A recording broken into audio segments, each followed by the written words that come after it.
Once a public advocate, Rachel Dolezal has quickly become a social media punchline for allegedly misrepresenting her race. Today, she resigned her position as the head of the NAACP chapter in Spokane, Washington. But it hasn't put an end to the questions. Are you African American? I don't understand the question. Days after Spokane NAACP President Rachel Dolezal came under fire for allegations she was posing as black, Are they white? the community leader leaving her position today, writing in a Facebook post, "In the eye of this current storm, I can see that a separation is in the best interest of the NAACP." And tonight, new details surfacing about a lawsuit filed in 2002. Dolezal, then known as Rachel Moore, and a student at Howard University, charging the school with discrimination, claiming the removal of her artwork was motivated by a discriminatory purpose to favor African American students. The lawsuit was decided in the university's favor. Back in Montana, her estranged parents still hard-pressed to explain what they say is a transformation. The most difficult part of it, though, is the rejection we've received from our daughter. That hurts deeply.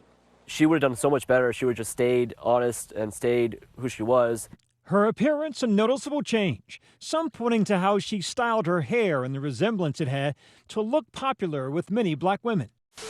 Are continuing to follow the news surrounding Nkechi Diallo, otherwise known as Rachel Dolezal. She is out of a job teaching kids as an after-school instructor for the Catalina Foothills Unified School District.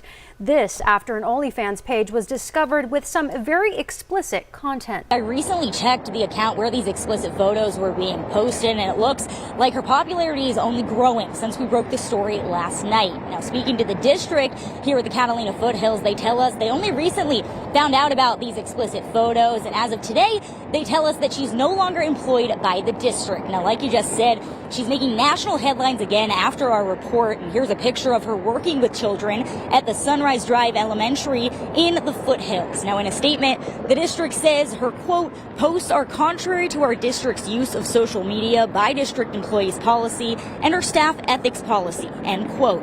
Last night, we told you about her explicit photos like these that were being shared on public websites.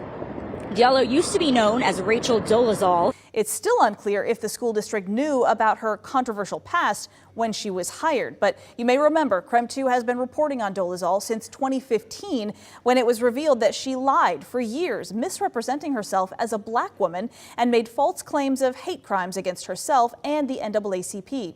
KREM 2 sat down with her back then when she told us and showed us letters that were allegedly addressed to her and staff at the NAACP chapter here in Spokane. Police looked into who sent those letters and concluded the only way that letter could have ended up in that P.O. box would be if it was placed there by someone with a key or if a USPS employee was involved. And police told us they did rule out postal employees as suspects. The NAACP said it didn't begin getting those letters until after she took over as president. What would you say to those people who are a little skeptical as to why this is only happening to you wherever you go, and maybe not others from that community or other leaders of the organization that have been in this area? Well, I don't think that it's only happened to me. I mean, And a month into our KREM 2 investigation into those letters and hate crimes, we also received a tip that she wasn't being truthful about her racial identity. Dolezal's parents, who are both white, spoke out saying her background was of European descent, despite Dolezal telling media outlets that she is part African American and has biracial parents. Dolezal did capture national attention after she insisted that she identifies as black and with African American culture. I actually don't like the term African American. I prefer black. And I would say that if I was asked, I would definitely say that yes, I do consider myself to be black. In the aftermath of that controversy, Dolezal resigned as the NAACP president and was dismissed from her position as an instructor in Africana Studies at Eastern Washington University. 2 years later, she wrote a memoir on her racial identity titled "In Full Color: Finding My Place in a Black and White World." Kujichagulia.